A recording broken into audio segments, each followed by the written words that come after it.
great result, certainly against Dundee United at the weekend. And then they go away to that game tonight. Difficult away fixture, not great conditions, plastic pitch. They didn't give anywhere near enough from what I could see, and they were extremely fortunate to get out of town with 3 points.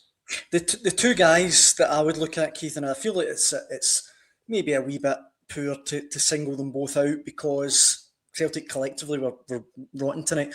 But Daizen Maeda and Maeda and Hatate, both absolutely phenomenal players on their day. Maybe two of the best players in the entire Premiership when they're playing well. But to me, neither of them look like they want to be there. They just don't look the same players. I'm going to flag up that picture of Hatate. There we are. Yes.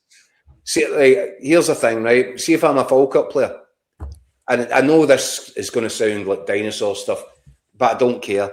If I'm a Falkirk player and I look over at the Celtic bench and he's sitting there like that, I'm thinking, we've got them tonight. They're not interested.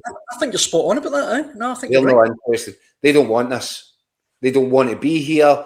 They just don't fancy it. Mm-hmm. Or certainly Hatate. And then you've mentioned Maeda.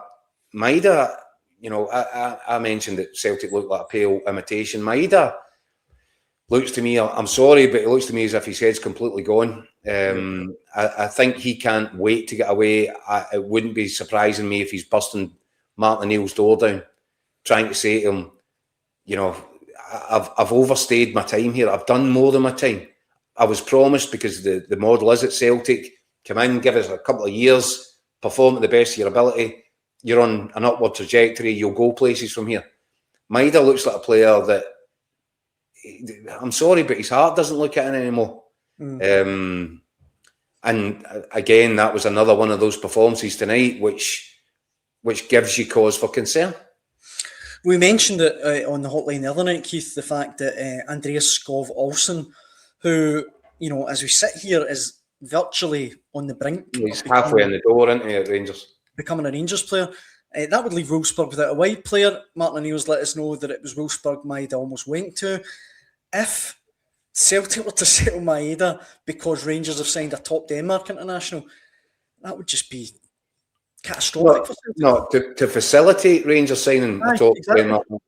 No, that one, and for that reason alone, maybe Maeda, maybe it is time. Maybe Celtic will realise that. Maybe they'll believe it to be the case.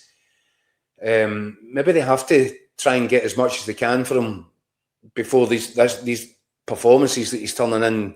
You know, if another 6 months of that, I'm not sure what value you're going to get for Maeda in the transfer market. So maybe it is time.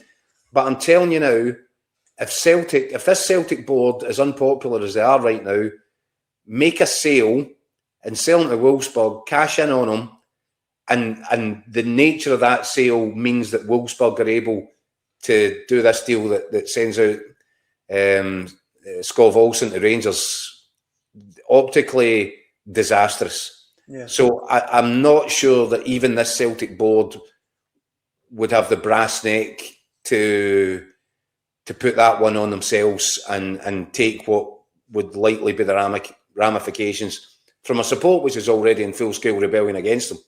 Yeah. You can't sell a guy who is, whether or not he's on form, off form, heart's in it, heart's not in it, whatever it is, he has been a sort of talisman for Celtic over these last 12 months, particularly since Kyogo was sold.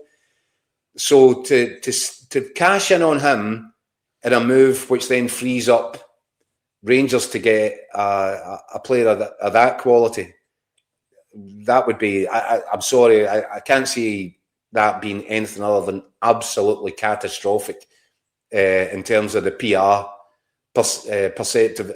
perception. And Celtic are already struggling badly enough in that front. Aye. But that doesn't mean, you know, there won't be other people at the table for Maeda. I just think if it was Wolfsburg, it takes a bad problem and makes it 10 times worse. Yeah. In the comments, Marty says we simply can't sell him in this window. Michelle Shaw says, if that's us tonight, God help us next week against Hearts. Celtic's next league game is, of course, at Tynecastle, which can't wait for, honestly. Marzuno says, I'd be raging if we lost millions of pounds as well. And this one, actually, Keith, I wanted to get your take on. Kasper Schmeichel. Chris says, Schmeichel's save could be for us what Gordon's save was for Hearts the other day. And I agree with that, but I wanted to flag it up just because Kasper Schmeichel's taken a lot of abuse recently.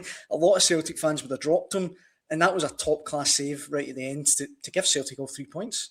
Well, I think who was it? Nygren got man of the match from Michael Stewart tonight. It's a bit mad. Incredible decision. For me, Schmeichel was the man of the match. I thought Falkirk had all the best players, but Schmeichel's contribution was probably most important of all. And it got Celtic 3 points, and ill-deserved 3 points. And I'm quite pleased for him because I think, one, he's an excellent goalkeeper who's had a terrific career. I think he's going through a hard time just now. And I think he's in danger of becoming the scapegoat a little bit. So, you know, he comes away from that game tonight having made just as much of a contribution to Celtic's victory as Nygren. I would argue more than that. I would argue he was the key contributor and probably deserving of the Man of the Match award. No, I completely agree.